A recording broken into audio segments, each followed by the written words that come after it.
Hello everybody, आप सभी के बार फिर से हेल गार्डन में स्वागत है। यह है फ्लेम एम्पर का एपिसोड नंबर 9 और इसमें जाने वाला है जियान यू फैमिली हाउस। खैर पूरा मामला क्या है चलो जानते हैं आगे के एपिसोड में। उससे पहले जरा नीचे चेक करो कहीं आप सब्सक्राइब करना भूल तो नहीं गए हो, क्योंकि अगर ऐसी बात है तो हो सकता है कि फ्यूचर में आने वाला ऑसम कंटेंट आपसे मिस हो जाए। खैर डिसीजन आपके ऊपर है। हम कर लेते हैं पिछले एपिसोड का एक छोटा सा रिकैप। पिछले पार्ट की शुरुआत में जियान अपनी स्काईफाई 3 मिस्टीरियस चेंज को एक्टिवेट कर देता है और उसकी स्ट्रेंथ पहुंच गई थी 3 स्टार 2D के पीक की। ये स्ट्रेंथ उस बंदे के बराबर होती है जो कि म्यू फैमिली के डिस्ट्रक्शन के पीछे है। गोल्डन ड्रैगन किंग जिनलोंग ने पहले ही बता दिया था कि एक इविल एलियन रेस का मेंबर है और ये बात कुछ ही समय में सामने भी आ जाती है, क्योंकि जब जन उसके ऊपर भारी पड़ने लगता है उस बंदे ने अपनी स्टोरिंग से एक बैग को बाहर निकाला था। इसके अंदर 10,000 सोल्स भरी होती है और वो इनका इस्तेमाल करके एक बहुत ही बड़े फैंटम को तैयार करता है। जिनलोंग इस फैंटम को तुरंत ही पहचान जाते हैं। वो कहते हैं कॉर्प्स डीमन फैमिली का कॉर्प्स डीमन पपेट है। भले इसकी स्ट्रेंथ 4 स्टार 2D में पहुंच गई हो, इसके पास अपनी कुछ सोचने की क्षमता नहीं होती, क्योंकि जिनलोंग कई बार कॉर्प्स डीमन फैमिली से फाइट कर चुके थे तो उन्हें इस कॉर्प्स पपेट की कमजोरी मालूम होती है। ये होती है फॉर्मेशन आई, जो कि कॉर्प्स के फोरहेड के बीच में थी। बस कुछ ही समय में उसी को टारगेट करके इस फैंटम को हरा दिया गया था, जिससे आजाद हो जाती वो सभी सोल बॉडीज जिन्हें इविल रेस इस्तेमाल कर रही थी। क्योंकि इन सभी सोल बॉडीज की कॉन्शियसनेस को इविल रेस के मेंबर्स ने एरोड कर दिया है, तो अब इन्हें रिवाइव नहीं किया जा सकता था। फाइनली ये सभी सोल्स खुद को जियान को पावरफुल बनाने के लिए खुद को सैक्रिफाइस करने का डिसाइड करती है। आखिरकार उन्हें फ्रीडम देने वाला जियान ही था। इस तरीके से इन सभी के सोल एसेंस को रिफाइन करने की शुरुआत होती है। जियान धीरे धीरे करके इन्हें अब्सॉर्ब कर रहा था। तभी एक सर्टेन पॉइंट ऑफ टाइम की बात है, अचानक से जियान के शरीर से एक इनविजिबल ऑरा फैलता है। ये ऑरा बहुत ही खतरनाक था। अब जियान एक्चुअली में किस लेवल तक पहुंचा है चलो हम उसके बारे में जानते हैं इस एपिसोड में। एंड में जाके हमें कई चीजें मालूम पड़ने वाली है, तो वीडियो को बिल्कुल पूरा देखना। जैसे उन सभी सीनियर्स के सोल्स के क्लस्टर गायब हुए थे, उनका बचा हुआ लाइट क्लस्टर भी जियान की बॉडी से मर्ज हो जाता है। बस इसी पल में बूम बूम की आवाज के साथ ये आइसोलेटेड स्पेस एकदम ट्रेम्बल होने लगा था। लगता है डिमेंशन चकनाचूर होने वाला है। जियान भी कुछ समय पहले अपनी कल्टीवेशन से बाहर आ चुका होता है। उस सोल एसेंस की जो बची हुई एनर्जी होती है जियान ने उसे अपने सी ऑफ कॉन्शियसनेस में स्टोर कर लिया था। जैसा कि जिनलोंग कहते हैं, इस एनर्जी को एक ही बार में रिफाइन करना शायद जियान के लिए अभी पॉसिबल नहीं है। इस पूरे सोर्स को ऑब्जर्व करके अपनी पोजिटिव स्ट्रेंथ को बढ़ाना, इसमें जियान को समय लगने वाला है। जियान यूरू के घर पहुंचने के बाद ही आगे के प्लान्स को डिसाइड करने की सोचता है, क्योंकि अगर वो इस समय कोई भी जल्दबाजी दिखाता है तो उसका फायदा कम और नुकसान ज्यादा हो जाएगा। अच्छी बात यह है कि जियान अपनी सी ऑफ कॉन्शियसनेस के अंदर इस सोल एनर्जी को स्टोर कर सकता है। इस इमीडिएट क्राइसिस के सॉल्व हो जाने के बाद जियान ने भी रिलीफ से बड़ी सांस ली थी। जियान कहता लगता है यूरो के फादर को ट्रीट करने के बाद मुझे वहीं पर रिट्रीट में जाना होगा, जिससे मैं बचे हुए सोल एसेंस को ऑब्जर्व करके नई सोल टेक्निक्स को प्रैक्टिस कर सकूं। वरना इस 2D कॉन्टिनेंट में जैसे पावरफुल एक्सपर्ट्स चारों तरफ मौजूद है, मैं अपनी करंट सैन के साथ भी अपने आप को पूरी तरह से प्रोटेक्ट नहीं कर सकता हूँ। इस बार जियान का जिन लोगों से सामना हुआ है सिर्फ उनसे ही डील करने के लिए जियान को बहुत सारे पैंतरे अपनाने पड़े। दिमाग में इस प्लान को बनाने के बाद जियान अपनी स्पिरिचुअल सैन का इस्तेमाल करके दोनों लड़कियों को नींद से जगा देता है। भले चिंग युआन और सोल अटैक का इस्तेमाल करके अनकॉन्शियस स्टेट में जा चुकी हो, तब भी जियान की मदद से वो जाग जाती है। जैसे ही चिंग युआन की आंखें खुलती हैं, उसे सबसे पहले आसमान में बड़ा सा होल दिखाई देता है। वो जियान की तरफ देखे एंग्शियस आवाज में बोलती है, वो एक्सपर्ट ही हमारी म्यू फैमिली के पीछे का किलर था। तभी जियान को बड़ा सा फैंटम याद आता है जिसे उस ब्लैक रूट मैन ने बनाया होता है। वो जियान से पूछती है वो मॉन्स्टर कहाँ पे गया, क्या आपने उसे सॉल्व कर दिया? यही सेम क्वेश्चन यूरू के दिमाग में भी होते हैं। दोनों तरफ से ऐसे सवालों की बरसात होती हुई देख जियान भी हेडेक फील करने लगता है। वो अपने आप को सिचुएशन से बचाते हुए बोलता है, मुझे नहीं पता, लेकिन जब तुम बेहोश हुई थी तो कुछ समय के बाद वो मॉन्स्टर अपने आप ही एक्सप्लोड हो गया था, लेकिन मैं श्योरिटी के साथ कह सकता हूँ कि वो खत्म हो गया है। ऑफ कोर्स जियान की नॉनसेंस पे यूरू बिल्कुल भरोसा नहीं करते, लेकिन क्योंकि परेशानी खत्म हो गई है उसके पास और समय बर्बाद करने का समय नहीं होता। यूरू की टॉप प्रायोरिटी अपने फादर को बचाना होता है। एक हल्के से बैंग साउंड के साथ ये आइसोलेटेड स्पेस फाइनली टूट जाता है। फिर से लोगों के चारों तरफ गुजरने का सीन जियान की टोली के सामने आया था। क्योंकि चिंग युआन पूरी तरह से सही नहीं हुई होती, जियान चिंग युआन को अपने हाथों में ले लेता है। फिर वो आगे चल रहे यूरू को फॉलो करने लगा था, लेकिन एल्केमिस्ट एसोसिएशन में जो फीलिंग जियान ने फील करी होती है, चिंग युआन को दोबारा से छूने के बाद वो उस सेंसेशन को दोबारा से फील करता है। जियान पाता है कि उसकी स्पिरिचुअल स्ट्रेंथ काफी तेजी से रिकवर हो रही है। लिटिल लेकी भी जियान की सेल्फ कॉन्शियसनेस में वापस लौटने की इच्छा नहीं होती। इस वजह से वो एक छोटी सी बच्ची का अवतार लेके जियान का धीरे धीरे पीछा करने लगता है। लेकिन जब जियान की आंखें उसके ऊपर जाती हैं, न चाहते हुए भी शाओई को जियान की बॉडी में वापस लौटना पड़ता है। ऑफ कोर्स लिटरली ऐसे रिजल्ट की वजह से काफी ज्यादा अनहैप्पी होता है। चाहे भले ही कुछ समय पहले यूरू को वो लाइफ और डेथ एक्सपीरियंस हुआ हो, तभी वो काफी ध्यान से जियान को रास्ता दिखाती रहती है। आखिरकार उसके पिता के पास इतना समय बचा नहीं रह गया है। अगर इस अपॉर्चुनिटी को जाने दिया गया तो वो कॉन्सिक्वेंसेस के बारे में सोचना भी नहीं चाहती। यू फैमिली मैंशन में पहुंचने से पहले जियान और यूरू प्लान बना लेते हैं। कोर्टयार्ड में एंटर करने के बाद दोनों ही अलग अलग एक्शन लेंगे। यूरू चिंगीवान को लेके उसे रेस्ट करने के एरिया में लेके जाती है, तब तक जियान उसका वेट करता है। फिर कुछ समय के बाद यूरू जियान को लेके उसी यू मैंशन की तरफ आगे बढ़ने लगती है। जाते जाते वो जियान को यू फैमिली की कंडीशन के बारे में बताना नहीं भूलती। उसके हिसाब से इस समय यू फैमिली में उतनी शांति नहीं रही है, लोगों के अपने अपने ओपिनियंस बन चुके हैं। उसके पिता के घायल होने की खबर को भी बहुत ही कम लोगों को बताया गया है। बेसिकली उनका ट्रीटमेंट एकदम डार्क में चल रहा है। उस एक्सट्रीमली मैजेस्टिक मैंशन के पास पहुंचने के बाद जियान नोटिस करता है कि एक दरवाजे के सामने बहुत सारे लोग इकट्ठे हो रखे हैं। इनमें से ज्यादातर लोगों ने एल्केमिस्ट की रो पहन के रखे थे। खासकर जियान के ध्यान को वो बैचेस अपनी तरफ आकर्षित कर रहे थे जो इन सभी एल्केमिस्ट के सीने पे लगे होते हैं। ये बैचेस इन एल्केमिस्ट के अचीवमेंट्स और इनकी आइडेंटिटी के बारे में बताते हैं। जब भी इस मैंशन के सामने से लोग गुजरा करते थे, इन सभी लोगों की आंखों में एल्केमिस्ट को देख एक ईर्ष्या दिखाई देती है। आखिरकार दोदी कॉन्टिनेंट में एल्केमिस्ट की बहुत ही वैल्यू करी जाती है। ये किसी नोबल से कम नहीं होते। यूरू एक पतले से रास्ते से जियान को लेके एक छोटे से कंपाउंड की तरफ आगे बढ़ती है। जियान जानता था कि यूरू ऐसा करके क्लैन में डिसएग्रीमेंट को रोकना चाहती है। जैसे यूरू और जियान उस दरवाजे के अंदर जाते हैं, हम एक ब्यूटीफुल सी मेड को यूरू का स्वागत करते हुए देखते हैं। यहाँ से यूरू जियान से अलग हो जाती है। वहीं पे उसकी वो मेड जियान को लेके एक दूसरे रास्ते की तरफ आगे बढ़ने लगती है। जल्दी जल्दी मेड का पीछा करते हुए जियान की नजरें इस लग्जूरियस मैंशन को ऑब्जर्व कर रही थी। इस मैग्निफिसेंट बिल्डिंग को देख के जियान चाहते हुए भी नोट करता है। अगर बाकी चीजों को छोड़ दिया जाए तो यू फैमिली चिंगसन सिटी की 3 मेजर पावर्स में से एक कहलाने की वर्दी है। ऐसी वेल्थ नॉर्मल लोगों की बस की बात नहीं है। उस मेड को फॉलो करते करते जियान की आंखें नैरो हो गई थी। वो इस यू फैमिली हाउस की गहराइयों में से एक मिस्टीरियस और पावरफुल ऑरे को सेंस कर पा रहा था। इस ऑरे के मालिक से यहाँ पे कोई भी चीज छिपी नहीं है। वहीं पे जब जियान अपने सिर को घुमा के इस मैंशन की अंधेरी जगहों की तरफ देखता है, उससे वहाँ पे 4 वेपन्स की चमक दिखाई देती है। साफ तौर पे ये सभी यू फैमिली के सीक्रेट गार्ड्स हैं। अगर कोई भी यू फैमिली में गलत काम करता है तो ये हमला करने से पहले बिल्कुल हिचकेंगे नहीं। जियान बॉयस के सिर को हिलाते हुए बोलता है, इस जगह के डिफेंस सच में काफी स्ट्रिक्ट है। फिर उसकी नजरें गई थी एक लग्जूरियस हॉल की तरफ जहाँ पे रास्ता खत्म हो रहा था। जियान की नजरों में एक इंसान आता है। चिंगुआन के आराम को बंदोबस्त करने के बाद यूरू तुरंत ही जियान के पास आ जाती है और उस मेड को वापस भेज दिया गया था। इस समय शांत कमरे में जियान, यूरू और वो मिडिल एज मैन होता है। जब यूरू कहती है फादर, वो मिडिल एज मैन पीछे मुड़ के बोलता है यूर, तो तुम वापस आ गई हो। यूरू बगल में खड़े जियान को आगे करती हुई बोलती है, फादर मैं इस बार अपने साथ ऐसे किसी को लाई हूँ जो आपको हील कर देगा। ये सुन के यूरू के फादर उससे बोलते हैं, मैं और कुछ समय तक टिक पाऊंगा, तो मैं ज्यादा मेहनत करने की जरूरत नहीं है। खैर वो भले इस तरीके से बात कर रहे हो, लेकिन अंदर से काफी ज्यादा रिलीफ फील करते हैं। उनकी बेटी वो हर एक प्रयास कर रही है जो उन्हें स्वस्थ बनाने में मदद कर सकता है। जब यूरू के फादर उस नौजवान को देखते हैं जिसे उनकी बेटी उनके इलाज के लिए लेके आई है, तो वो पाते हैं कि काफी केयरफुली ऑब्जर्व करने के बाद भी वो जियान की स्ट्रेंथ के बारे में पता नहीं लगा पा रहे हैं। वो मनी मन में कहते हैं, लगता है यंग मैन सिंपल नहीं है। अभी जियान की आंखें भी सामने के मिडिल एज मैन को ऑब्जर्व कर रही होती हैं। अभी यूरू की फादर की आंखें हल्की सी येलोइश हो गई होती हैं। जियान मनी मन में बोलता है 5 स्टार दो दी। सच में यू फैमिली अपनी रेपुटेशन को डिजर्व करती है। खैर ये सब सोचने के बाद जियान ने अपने एक कदम को आगे बढ़ाया था। तुरंत एक फ्लैश के साथ लिटरली उसके कंधे पे अपीयर होता है। अब वो समय आ गया था जब यूरू के पिता की चोट के बारे में पता लगाया जाएगा। जिस पल जियान ने शाओई को समन किया था, इस रूम का टेम्परेचर इंस्टेंटली राइज हो जाता है। साथ ही यूरू के फादर की आंखें भी अभी डब्बे की तरह खुली रह गई थी। वो एक खोई हुई सी आवाज में बोलते हैं, ये एक्चुअली में एक फायर स्पिरिट है। लिटरली के मिल्की व्हाइट फिगर को देखने के बाद जब यूयू दोबारा से अपनी बेटी की तरफ देखते हैं, उनके चेहरे पे एक रिलीफ से भरा एक्सप्रेशन आता है। बेड पे बैठे यूरू के फादर जियान के कंधे पे लिटरली को देख के बोलते हैं, जब मैं मैजिकल बीस्ट माउंटेन्स में मैजिकल बीस्ट को हंट करने के लिए गया, मतलब उनका शिकार करने के लिए गया, तो एक्सीडेंटली एक 9 नेदर स्पैरो की 9 नेदर फायर ने मुझे इंजर्ड कर दिया। उस 9 नेदर स्पैरो की स्ट्रेंथ 6 स्टार 2 दी के बराबर की होती है और इस मैजिकल बीस्ट की फ्लेम से छुटकारा पाना ये बहुत ही डिफिकल्टी से भरा काम होता है। हर तरीके के मेथड्स को इस्तेमाल करने के बाद भी मैं इस फ्लेम को अपने शरीर से निकाल नहीं पा रहा हूँ और ये फ्लेम मेरी वाइटलिटी को डिवावर करती जा रही है। जब मुझे लग रहा था कि अब मेरे पास कोई विकल्प नहीं बचा, तभी मुझे एक एंशिएंट बुक में एक होप दिखाई दी। उसके हिसाब से एक फायर स्पिरिट या फिर होली फ्लेम ही इस 9 नेदर फायर को क्योर कर सकती है। वो कहते हैं, लिटिल फ्रेंड तुम सच में काफी ज्यादा अमेजिंग हो, तुम एक्चुअली में एक फायर स्पिरिट को पोजेस करते हो। अगर ऐसी बात है तो फिर इस ओल्ड मैन को बचाने की जिम्मेवारी तुम्हें दी जाती है। अंधेरे में कम रोशनी होने की वजह से अभी चीजें कुछ क्लियर नहीं थी। जियान धीरे धीरे अपने कदमों को आगे बढ़ाता है। सामने से एक हल्की सी लाइट बाहर आ रही थी। ये जगह काफी बड़ी होती है और उसके बीचा बीच में एक बड़ा सा बेड होता है। एक मिडिल एज मैन जिसका चेहरा एकदम सूख चुका था, वो इस बेड पे मौजूद होता है। इसकी देखभाल कई मेड्स कर रही होती है। जियान के पैरों की आवाज को सुन के सारी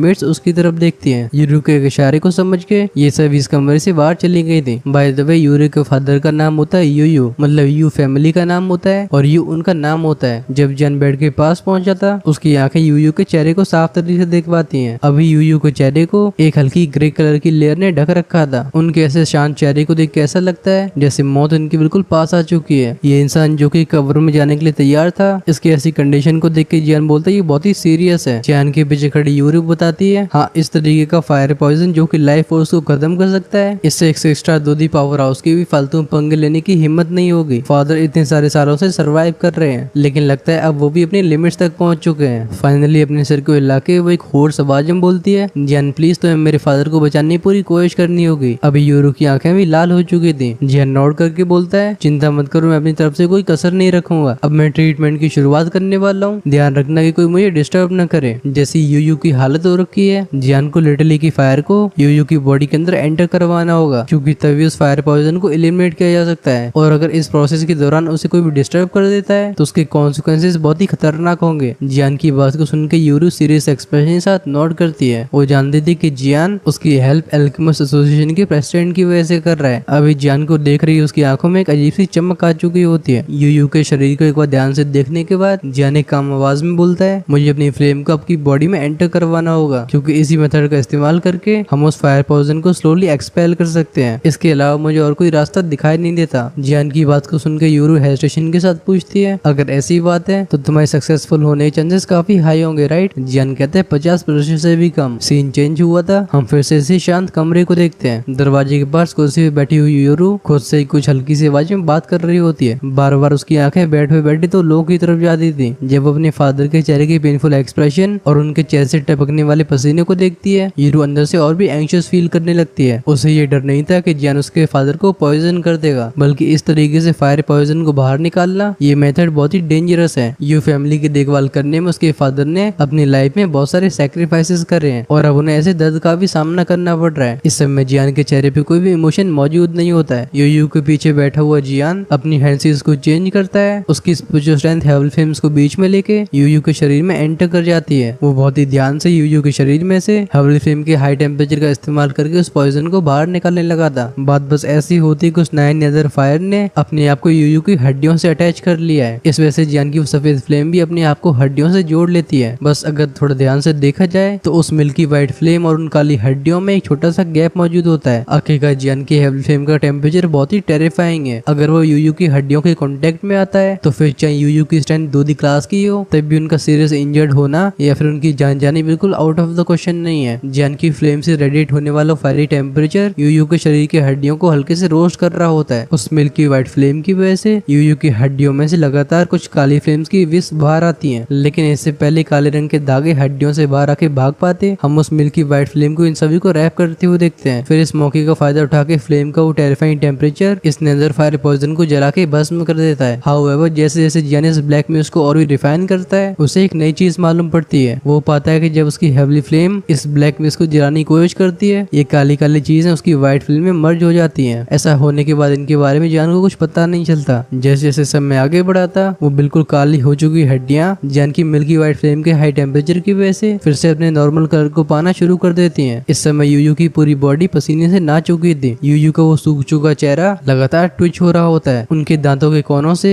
लगातार ठंडी सांसें भरने की आवाजें आती हैं। यू को फील होता है कि वो 970 पॉइजन जो कि बहुत लंबे समय से उनके शरीर के अंदर अपना घर बना के बैठा था, वो जियान के द्वारा कंट्रोल करी जाने वाली मिल्की व्हाइट फ्लेम की पावर की वजह से धीरे धीरे उनके शरीर से मिट रहा है। यू को इस समय डांडिया खेलने का मन हो रहा था। वो कहते हैं रिफ्रेशिंग, इतना रिफ्रेशिंग मैंने कई सालों से महसूस नहीं किया। लिटिल ब्रदर जियान तुम सच में बहुत अच्छे हो। यूरू के फादर यू और भी कुछ बोलना चाहते थे, लेकिन लगता है उनकी बॉडी में एक जगह पे उस नए नेदर पॉइजन ने बहुत ही अच्छे से अपने आप को चिपका लिया है। इस वजह से जब लिटरली अपनी पावर को एक्सर्ट करता है तो यू की माथे पे मोटी मोटी नसें दिखाई देने लगती हैं। अभी दर्द के मारे उनका शरीर कांप रहा था। अगर उनकी दोनों आर्म को देखा जाए तो उनमें नीले सांपों जैसी नसें दूर से ही दिखाई दे रही होती हैं। वो एक होर्स आवाज में बोलते हैं ये फायर स्पिरिट सच में बहुत पावरफुल है। यू के पीछे बैठी हुई जियान के चेहरे को भी अभी पसीने ने ढक लिया होता है। हेवली फ्लेम को इतने लंबे समय तक इतनी हाई डिग्री ऑफ प्रिसीजन के साथ कंट्रोल करने में उसकी स्पिरिचुअल स्ट्रेंथ के ऊपर काफी ज्यादा बर्डन प्लेस हुआ है। हमें ये पता होना चाहिए कि जियान ने उन सभी सोल बॉडीज के सोल एसेंस को अपने सी ऑफ कॉन्शियसनेस के अंदर स्टोर कर लिया था। इस वजह से जब तक वो उस सोल एसेंस को पूरी तरह से अब्सॉर्ब नहीं करता है उसके लिए एक स्टेप आगे लेना बहुत ही मुश्किल का काम होगा। यूयू को इतना स्ट्रगल करते हुए देख जियान एक सोलम आवाज के साथ बोलता है, आपको हिम्मत बना के रखनी होगी। मैंने उस 9 नेदर फायर को एक जगह पे इकट्ठा कर लिया है, अगला स्टेप होगा इसे एक्सपेल करने का। ये सुन के यूरू के फादर तेजी से अपनी दांती मीस लेते हैं। अभी उनके दांतों में से हल्की सी क्रीकिंग की आवाज भी आ रही होती है। वहीं पे उनके माथे पे से मोटी मोटी पसीने की बूंदें रोल करके नीचे आती हैं। ऑब्वियसली इस समय वो एक्सट्रीम पेन में है। ये प्रोसेस कुछ और सेकंड्स तक चलती है। तभी पफ पफ की आवाज के साथ यूयू के मुंह से खून बाहर आता है, लेकिन इससे पहले खून जमीन को छू ही पाता, शाओयू अपनी हेल्प फ्लेम्स को कंट्रोल करके इस खून को सराउंड कर लेता है। जैसे यूयू के मुंह से खून बाहर आया था, वो पाते हैं कि उनके शरीर का वो 9 नेदर पॉइजन इस मोमेंट में पूरी तरीके से गायब हो चुका है। वो तेजी से हंस के बोलते, हाँ ये सच में बहुत कंफर्टेबल है। जैसे उसकी वो मिल्की व्हाइट फ्लेम उसकी बॉडी में वापस आती है, जियान रिलीफ फील करते हुए एक ठंडी सांस को भरता है। वो अपने माथे से पसीने को पहुंचते हुए स्माइल के साथ बोलता है, आपके शरीर में से वो 9 नेदर पॉइजन अच्छे से एलिमिनेट हो गया है। कुछ दिनों की ट्रेनिंग के बाद आप रिकवर हो जाओगे। जैसे यूरू देखती है कि उसके फादर के चेहरे पे फिर से पुराना वाला रंग वापस आना शुरू हो गया है, ऐसा लगता है जैसे वो जियान की मौजूदगी को भूल ही गई हो। वो तुरंत ही अपने पिता के गले लग जाती है। यूरू की आंखों से आने वाले आंसू बिल्कुल रुक नहीं रहते। ऐसे सीन को देख के यूयू भी स्माइल के साथ बोलते हैं, मैं अब बिल्कुल ठीक हूँ, अब तुम्हें चिंता करने की कोई जरूरत नहीं है। इतनी खतरनाक बीमारी से छुटकारा पाने के बाद यूयू ऑब्वियसली काफी ज्यादा खुश थे। उन्हें अच्छे से पता होता है कि उनकी ये बेटी पिछले इतने सालों से उनकी वजह से कितनी ज्यादा चिंता में थी। यूयू हंस के बोलती, हाँ यूर, तुम अब छोटी बच्ची की तरह क्यों रो रही हो? क्या तुम्हें डर नहीं है कि लोग तुम्हारा जोक बनाएंगे? खैर यूरू को कुछ और समय तक कंफर्ट करने के बाद यूयू कहते हैं, ठीक है रोना बंद करो। तुम्हें पता होना चाहिए कि मुझे हील करने के लिए लिटिल फ्रेंड जियान ने भी अपनी बहुत सोल पावर को कंज्यूम किया है। क्यों ना तुम लिटिल फ्रेंड जियान को एक अच्छी सी रेस्ट करने की जगह पे ले जाओ। अपने फादर के सही होने की खुशी की वजह से यूरू ने अभी तक रियलाइज नहीं किया होता कि जियान अभी इसी कमरे में है। इस वजह से इस मोमेंट में अभी तक यूरू का चेहरा किसी टमाटर की तरह लाल हो चुका था। अब बस वो दीवार में अपने सर को मार के अच्छे से बेहोश होना चाहती थी। वो अपने पिता के सीने को पीट पीट के बोलती है, फादर आप सच में बहुत बुरे हो, आपने मुझे पहले क्यों नहीं बताया? कुछ और समय तक अपने फादर को फियर्स नजरों से देखने के बाद यूरू एक गहरी सांस को भरती है। वो कहती है, ठीक है फादर, आपको भी आराम करने की आवश्यकता है, मैं जियान को उसके रेस्ट एरिया की तरफ लेके जाती हूँ। यूरू को पता था कि उसके फादर अभी सीरियस लेने से बाहर ही आए हैं, उनका पूरी तरह से रिकवर होना भी बाकी है। इस वजह से तुरंत ही जियान को लेके इस कमरे से बाहर चली जाती है। यूरू पहले से उस उम्र तक पहुंच चुकी थी जब उसके दिमाग में शादी के ख्याल आने लगे थे, लेकिन अपने फादर की ऐसी इंजरी की वजह से उसे इस मामले के बारे में सोचने का समय नहीं मिला। लेकिन अब जो उसके सामने यंग मैन है, उसने सिर्फ उसके फादर को रेस्क्यू नहीं किया है, बल्कि वो एक 3 स्टार 2D पावर हाउस होने के साथ साथ एक फर्स्ट रैंक एम्पर एल्केमिस्ट भी है। जियान के सामने यूरू की अचीवमेंट्स बहुत ही छोटी नजर आती हैं। यूरू के लिए पहली बार होता है जब वो इतने टैलेंटेड इंसान से मिल रही हो। खैर इन सभी बातों को सोचते सोचते यूरू जियान को एक कमरे के सामने ले आई थी। वो जियान से कहती, तुम यहाँ पे रेस्ट कर सकते हो, जब डिनर का समय होगा मैं तुम्हें बुला लूंगी, अगर तुम्हें कोई जरूरत हो तो मुझे उसके बारे में इन्फॉर्म कर सकते हो। यूरू को जाते हुए देख जियान फाइनली उस कमरे के दरवाजे को खोलता है। पिछले कुछ दिनों से जियान के शरीर के ऊपर काफी ज्यादा लोड पड़ रहा है। अब समय आ गया है जब अपनी बॉडी को रिकवर होने का मौका दे। इसलिए जैसे ही जियान को कमरे में बेड दिखाई देता है, जियान तुरंत ही उस पर घोड़े बेच के सो गया था। सीन चेंज होता है, बात होती है अगले दिन की। जैसे सूर्य की पहली किरण जमीन को छूती है, जियान बेड से उठ के स्ट्रेच करने लगा था। पिछली रात उसे काफी अच्छे से नींद आई थी, इस वजह से जियान अभी काफी अच्छा महसूस कर रहा होता है। अपनी कुछ चीजों को फिक्स करने के बाद जियान दरवाजे खोल के हॉल की तरफ चला गया था। सीन एक बार फिर से चेंज हुआ था। सबसे पहले हमें एक बड़े से हॉल में यूयू दिखाए जाते हैं। अभी उनके सामने एक बंदा घुटने टेके हुए था। वो कहता है, क्लैन लीडर प्लीज मुझे माफ कर दो, सच में ये सब करने की मेरी बिल्कुल इंटेंशन नहीं थी। ये सारे ऑर्डर्स मुझे थर्ड एल्डर से आए थे। ये सुन के यूयू बोलते हैं, थर्ड एल्डर, इसके बारे में तुम्हारा क्या कहना है? वो बुड्ढा जो कि यू फैमिली का थर्ड एल्डर होता है, वो समझ गया था कि एविडेंस सॉलिड है, इस वजह से तुरंत ही अपने हथियार डाल लेता है। थर्ड एल्डर को पता होता है कि यू फैमिली के क्लैन लीडर भी एकदम रूथलेस इंसान है। यूयू कहते हैं, पिछले कई सालों से मेरी इलनेस की वजह से मैं फैमिली के सामने नहीं आ पाया। तुम सभी ने मेरे पीठ पीछे क्या क्या किया है? क्या तुम्हें ऐसा लगता था कि मुझे ये सब मालूम नहीं पड़ेगा? खैर क्योंकि अब मेरी वो डार्क डिजीज चली गई है, अब इस फैमिली को दोबारा से साफ करने का समय आ गया है। ये कहने के बाद यूयू की बॉडी में से पीक 5 स्टार 2D का ऑरा इरप्ट हुआ था। तुरंत ही सारे एल्डर्स एक कदम पीछे लेते हैं। यूयू कहते हैं, फैमिली गार्ड्स, इन दोनों को कैप्चर करके क्लैन के रूल्स के हिसाब से पनिश किया जाए। यूयू के डिसीजन से हॉल में बैठे कई एल्डर्स एग्री करने लगते हैं। एक एल्डर बोलता है, इनके साथ ऐसा होना ही था, ऐसे लोगों का लगातार बना रहना ये फैमिली के लिए और भी डिस्ट्रक्टिव होगा। यूयू का वो गुस्से से भरा चेहरा तुरंत ही स्माइल में बदल जाता है जब वो सामने से जियान को आती हुए देखते हैं। वो कहते हैं, लिटिल फ्रेंड जियान, तो तुम फाइनली जाग गए हो। वो देख पा रहे थे कैसे उनकी बेटी जियान के आसपास थोड़ी सी अनकंफर्टेबल दिख रही है। उनके सालों के एक्सपीरियंस के साथ वो इस चीज को कैसे नहीं समझते। जियान यूयू की तरफ दोनों हाथ कप करके बोलता है, क्लैन लीडर यूयू, आपको मेरे सामने इस तरह की पोलाइट बिहेव करने की आवश्यकता नहीं है। कल के एग्जॉशन के बाद रिकवर होने से मुझे ब्रेक थ्रू के कुछ साइंस शो होने लगे हैं, इस वजह से मैं यू क्लैन की टर्निंग ट्रेनिंग रूम्स का फायदा उठा के अपने ब्रेक थ्रू के लिए रिट्रीट में जाना चाहता हूँ। ऑब्वियसली यूयू भी काफी खुश होते हैं। इस वजह से जियान की बात को सुन के वो हंस के बोलते हैं तुम ब्रेक थ्रू करने वाले हो। ऑफ कोर्स ये तो काफी अच्छी बात है। जियान कहते हैं ब्रेक थ्रू करने का मौका बार बार नहीं मिलता है, इस वजह से मैं समय को बर्बाद न करते हुए तुरंत ही रिट्रीट में जाना चाहूंगा। ओके ओके जरा होल्ड करो, अगर इस नोवेल को ट्रांसलेट करने वाला मुझे मिल जाता तो मैं पक्का उसकी खोपड़ी तोड़ देता। हालांकि मैं तुम सभी को लगातार यूयू को यूर का फादर बता रहा हूँ, लेकिन स्टोरी में कहीं उसे फादर बताया गया है तो कहीं उसे मदर। खैर हम तो चीजों को एक ही तरीके से रखेंगे जिससे ज्यादा कंफ्यूजन क्रिएट ना हो। चलो हम यूयू को उसका फादर रखते हैं और करते हैं स्टोरी को कंटिन्यू। जब यूयू का ध्यान जाता है यूर के ऊपर जो कि इस समय एब्सेंट माइंडेड होती है, वो कहते हैं यूर तुम अब भी खड़े होके क्या कर रही हो, तुम तुरंत ही लिटिल फ्रेंड जियान को रिट्रीट के लिए लेके जाओ क्योंकि यूयू की इंजरीज हील हो चुकी है। जियान भी यू फैमिली में लंबे समय तक रुकने नहीं वाला और यूर के दिमाग में क्या चल रहा है वो इमोशन उसके चेहरे से छिप नहीं रहे हैं। यूयू अपने दिल में साय करके बोलते हैं लगता है मेरी बच्ची सच में बड़ी हो गई है। रास्ते में चलते जाते जियान का ध्यान यूर के ऊपर जाता है जो कि आज सच में प्रिंसेस की तरह सच के आई थी। ऑब्वियसली यूर ने ऐसी ड्रेस जानबूझ के पहनी है, लेकिन इस समय यूरो के चेहरे पे थोड़ा नर्वस एक्सप्रेशन था। जियान पूछता है यूरो क्या तुम्हारे मन में कोई बात है? यूयू अभी दिन के सपनों से बाहर नहीं आई थी। वो एब्सेंट माइंडली जियान को जवाब देती है, वो बोलती है नहीं ये कोई बड़ी बात नहीं है, मेरे फादर फिर से हेल्दी हो गए हैं, मैं उससे काफी खुश हूँ। लेकिन बस इतना कहने के बाद यूरो आगे के शब्दों को भूल जाती है। हालांकि पिछली रात उसके फादर ने उसे काफी लंबा चौड़ा लेसन दिया, लेकिन वो कहते हैं ना you have to fight for your love. उसके फादर की जियान की एवोल्यूशन बहुत हाई है। इतनी कम उम्र में जियान बस एक 3 स्टार एम्पर पावर हाउस ही नहीं है बल्कि वो एक फर्स्ट ऑर्डर का एम्पर एल्केमिस्ट भी है। इस वजह से जियान के पोटेंशियल को कोई भी बिल्कुल अंडर एस्टिमेट नहीं कर सकता। यूरो इसके बारे में जितना ज्यादा सोचती है उसके गाल उतने ज्यादा लाल होते जाते हैं। उसकी फैसिनेशन बढ़ती जा रही थी। उसे कुछ समझ में नहीं आ रहा होता कि वो क्या सोच रही है। यूरो के लिए एम्बरेसिंग बात ये थी कि जियान भी कंफ्यूजन के साथ उसे लगातार देखे जा रहा था। फाइनली जब उसके दिमाग में कुछ नहीं आता यूरो थोड़ा सा तेज चलने लगी थी। वो एम्बेरसमेंट की वजह से इस टॉपिक को जल्दी से चेंज करती हुई बोलती है हम लोग वहाँ तक पहुंच ही गए। मैं सुबह चिंगयुआन की कंडीशन को भी देखने गई थी। ऑब्वियसली उसकी स्पिरिचुअल स्ट्रेंथ एग्जॉस्ट हो चुकी है। मुझे लगता है उसे जागने में थोड़ा और समय लगेगा, लेकिन तुम्हें चिंता करने की बिल्कुल जरूरत नहीं है। जब तुम रिट्रीट में होगे मैं उसका अच्छे से ध्यान रखूंगी। जियान कहते हैं अगर ऐसी बात है तो मैं पहले से थैंक यू बोलना चाहूंगा। ये कहने के बाद जियान के ध्यान को सामने का पत्थर से बना रास्ता आकर्षित करता है। जियान यूरो की तरफ हाथ वेव करके आगे जाने लगा था। इस मोमेंट में जियान अपने कदमों को आगे बढ़ाता है। यूरो फाइनली अपनी पूरी हिम्मत को इकट्ठा करके जियान से पूछती है हे जियान क्या वो लड़की तुम्हारी वाइफ है? यूरो जब जियान और चिंगयुआन के बारे में सोचती है उसे दोनों को देख के ऐसा लगता है जैसे दोनों एक दूसरे के साथ काफी अच्छे से कंपेटेबल हो। उसकी परेशानी की जड़ यही होती है। इस वजह से जब जियान उसकी आंखों के सामने से डिसअपीयर होने वाला था वो अपने करेज को इकट्ठा करके इस सवाल को पूछ ही लेती है। ऑफ कोर्स यूरो के सवाल को सुन के जियान को घंटा पता नहीं चलता कि यूरो क्या सोच रही है। उसका पूरा ध्यान अपने ब्रेक थ्रू के ऊपर था। वो एक लेजी आवाज में बोलता है वो मेरी छोटी बहन है। ओरिजिनली यूरो जियान के ऊपर गिव अप करना चाहती थी, लेकिन जब वो जियान के आंसर को सुनती है अचानक से हम उसकी आंखों को ब्राइट होती हुई देखते हैं। वो कहती सिस्टर। यूरो फाइनली एक बहुत ही हल्की सी आवाज में बोलती है शुरुआत में मैंने एक डिसीजन लिया था, अगर तुम मेरे फादर को क्योर कर देते हो तो मैं तुमसे शादी कर लूंगी। भले ही मेरी उम्र कम हो लेकिन मैं इसके लिए तैयार हूँ। जियान चाहे कुछ भी हो जाए फ्यूचर में तुम्हारे ऊपर डिपेंड करूंगी। तुम अब मुझसे बच के भाग नहीं सकते हो। मनी मन में एक बार जियान को थैंक यू बोलने के बाद वो एक तेज आवाज में बोलती है जियान तुम टेंशन फ्री होकर ट्रेनिंग रूम में जा सकते हो। तुम्हें उस लड़की की चिंता करने की जरूरत नहीं है, मैं उसका अच्छे से ध्यान रखूंगी। अब खैर इस लड़की के दिमाग में क्या चल रहा है, नेचुरली जियान को उसके बारे में कुछ पता नहीं था। उसे अपने सी ऑफ कॉन्शियसनेस से उस सोल एसेंस को ऑब्जर्व करने की जल्दी थी। इस वजह से जैसे ही जियान को सामने पत्थर का दरवाजा दिखाई देता है वो तुरंत ही उसके उस तरफ चला जाता है। ये ट्रेनिंग रूम काफी स्पेशियस था। कुछ कदम और आगे लेने के बाद जियान के सामने वो ट्रेनिंग प्लेटफॉर्म अपीयर होता है। जिस तरीके से यहाँ पे साफ सफाई दिखाई दे रही थी क्लियरली यू फैमिली इसका अच्छे से ध्यान रखती है। इस पत्थर से बने कमरे को अच्छे से चेक करने के बाद जियान चारों तरफ कुछ चीज को प्लेस करता है। ये पूरा काम कंप्लीट करने के बाद जियान स्टोन प्लेटफॉर्म के ऊपर जाके बैठ गया था। लोगों के ट्रू इनर थॉट्स के बारे में पता नहीं लगाया जा सकता। भले जियान ने यू फैमिली के क्लैन लीडर को उस बीमारी से छुटकारा दिलवा दिया हो, तब भी रिट्रीट में जाने से पहले चीजों को एक बार सही से चेक करना जरूरी है, क्योंकि अगर ट्रेनिंग के दौरान जियान को कोई परेशानी हो जाती है तो उसके पास सच में रोने की भी जगह नहीं होगी। जियान अपनी स्टोरिंग को टैप करके बोलते हैं मास्टर क्या अब हम शुरुआत कर सकते हैं? तुरंत ही गोल्डन रैंकिंग की सोल बॉडी जियान की स्टोरिंग से बाहर आ गई थी। वो कहते हैं तुम्हारा इस तरीके से डिफेंसिव रहना बहुत अच्छा है। गोल्डन रैंकिंग जियान को बताते हैं तुम पहले अपने सी ऑफ कॉन्शियसनेस से उस सोल एसेंस को बाहर निकालो। उसे अच्छे से अब्सॉर्ब करने के बाद ही तुम सोल टेक्निक्स को प्रैक्टिस कर सकते हो। इस समय जिन लोगों के हाथ में दो चमकते हुए स्क्रोल्स अपीयर हुए थे, जिन लोगों की बात को सुन के जियान तुरंत ही दिमाग को फोकस करने लगता है। जियान के आईब्रोज के बीच में से उसका सोल अवतार बाहर आ जाता है। सीसी की आवाज के साथ जियान के माथे में से सफेद रोशनी बाहर आने लगी थी। ये वही सोल एसेंस होता है जिसे जियान ने अपने सी ऑफ कॉन्शियसनेस में स्टोर किया था। भले इसे रखना आसान हो लेकिन इसे से बाहर निकालना मुश्किल होता है। गोल्डन रैंकिंग सामने की ग्लोइंग लाइट स्पॉट को देखते हैं। वो जियान की तरफ मुस्कुराते हुए बोलते हैं, सच में हेवन और अर्थ के ट्रेजर्स वो नहीं मिलते जिसके उनके साथ डेस्टिनी होती है। इस सोल एसेंस को देख के ऐसा लग रहा है जैसे ये तुम्हारी स्पिरिचुअल एसेंस के साथ कंपेटेबल हो। जब जियान के सामने सारा सोल एसेंस का क्लस्टर इकट्ठा हो जाता है, इसे देख के जियान भी रिलीफ फील करता है। उसने अपने हाथ को आगे बढ़ा के अपनी हथेली से उसे टच कर दिया था। इस हल्के से लाइट टच की वजह से जियान सोल क्लस्टर के अंदर की वास्ट और माइटी स्ट्रेंथ को सेंस करता है। तुरंत ही उसके आईब्रोज के बीच का स्पिरिचुअल अवतार भी जियान को एक वार्म सेंसेशन फील करवाने लगा था। जब जियान सोल एसेंस को रिफाइन करने के लिए तैयार था, जिनलोंग बताते हैं तुम इसे अपनी हेवली फेम का इस्तेमाल करके रिफाइन करो। हालांकि सोल एसेंस बहुत ही प्योर दिख रहा है, तब भी इसके अंदर कुछ नेगेटिव इमोशंस बच गए हैं। इस पे जियान ने नोट किया था। जैसे ही वो एक इशारा करता है, हम उसकी बॉडी से क्रीम व्हाइट फ्लेम को बाहर आते हुए देखते हैं। ये अपने साथ लाई थी एक एक्सट्रीमली टेरिफाइंग टेम्परेचर को। ये सारी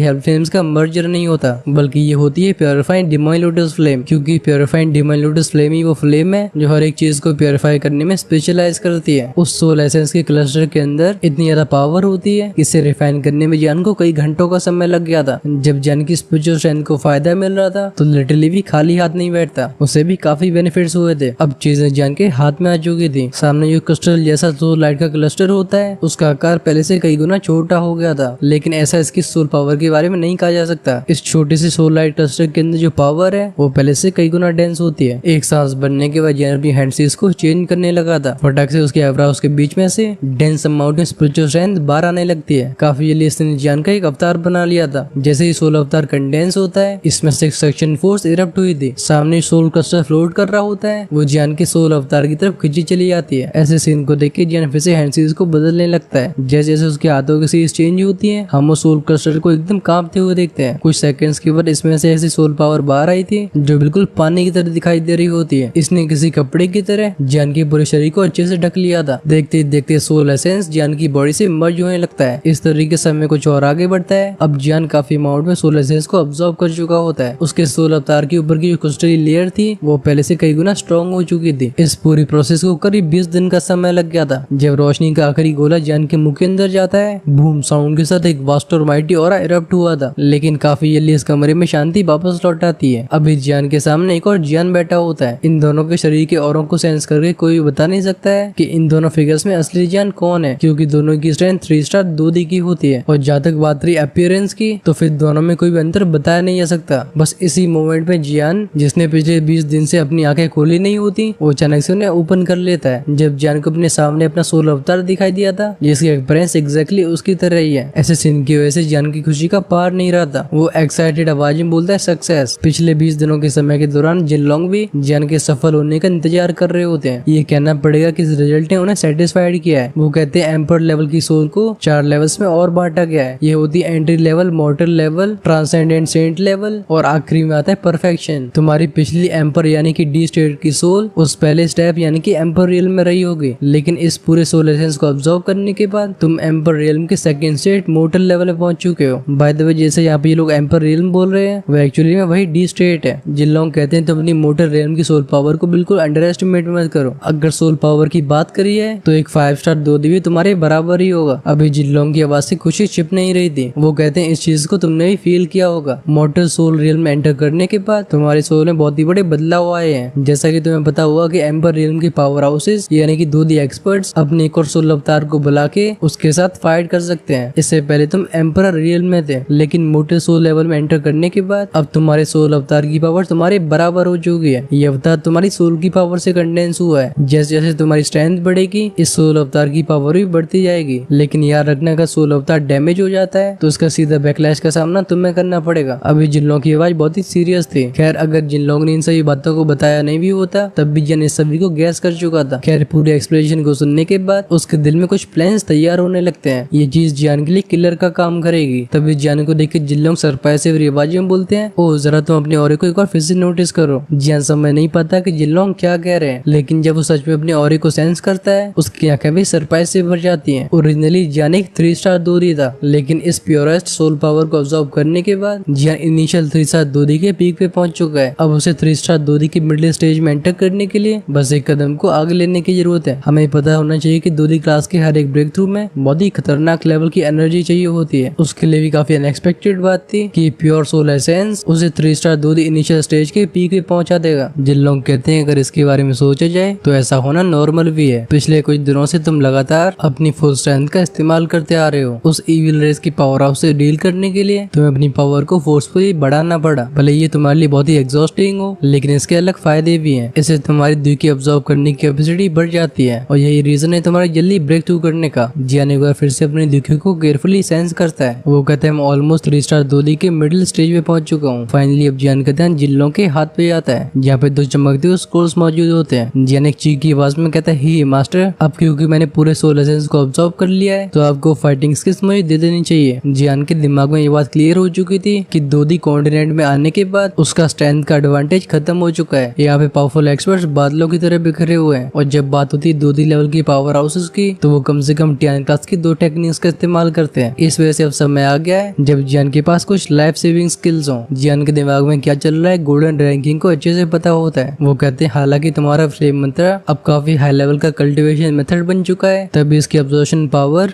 और एनर्जी सप्लाई इतनी स्ट्रॉन्ग नहीं है। अगर बात करिए फ्लेम मंत्र के 6th लेवल की तो फ्लेम मंत्र को उसमें इवॉल्व करने के लिए तुम्हें की हेवली फ्लेम को सॉल्व करना होगा। तुम्हारा सोचना सही है, अभी तुम्हारे पास सबसे ज्यादा कमी 2 स्किल्स की है। ये कह के जिन लोग अपने हाथ को आगे करते हैं दोनों स्क्रोल्स जियान की तरफ चले गए थे। वो कहते हैं क्योंकि तुमने सीखना चाहते हो तो चलो मैं इन्हें तुम्हें देता हूँ। अपनी तरफ आ रही इन स्क्रोल्स को देख के जियान से रहा नहीं आता। वो तुरंत ही आगे बढ़ के इन्हें कैच कर लेता है। जब वो पहले स्क्रोल को केयरफुली देखता है तुरंत ही उसकी हार्ट बीट तेज हो जाती है क्योंकि स्क्रोल के ऊपर लिखा था low level immortal fighting skill. अगर तुम सभी समझ नहीं पा रहे कि इमोर्टल लेवल की फाइटिंग स्किल कितनी पावरफुल होंगी तो बस इतना समझ लो कि जियान को दूधी क्लास के बाद दोशियान और ऐसे कुछ लेवल्स और पार करने होंगे। वो तब जाके इमोर्टल लेवल पे पहुंच पाएगा। खैर इसके बारे में और डिटेल जानते हैं नेक्स्ट एपिसोड में। फिर जियान नई टेक्निक्स को सीख रहा होगा और अंत में जाके मालूम पड़ेगा उस मर्डर के बारे में जिसने मी फैमिली में कत्लेआम किया था। अगर आप उसे मिस नहीं करना चाहते हो तो चैनल को सब्सक्राइब करके बेल आइकन बटन को ऑन करके रखना जिससे फ्यूचर में आने वाला कंटेंट आपसे बिल्कुल मिस ना हो। ये साल तुम्हारे भाई के लिए काफी ज्यादा इंपॉर्टेंट रहने वाला है। हो सकता है कि मैं बीच में कई ब्रेक्स लेने पड़े, तभी मैं पूरी कोशिश करूंगा कि आपके लिए एपिसोड्स लगातार आ सके। आई होप आप सभी हमें सपोर्ट करते रहोगे। अब से अर्ली एक्सेस के वीडियो आने शुरू हो गए हैं। अगर आप फ्यूचर में आने वाले एपिसोड्स को एक दिन पहले ही देखना चाहते हो तो ज्वाइन कर सकते हो हमारे चैनल की मेंबरशिप को। इसका ज्वाइन करने का ऑप्शन मिलेगा चैनल के होम पेज पे। अगर आपके पास इस एपिसोड को लेकर कोई सजेशंस हो तो नए कमेंट्स में शेयर जरूर करिएगा। चलो मिलते हैं नेक्स्ट एपिसोड में। Until then take care, tata, bye bye.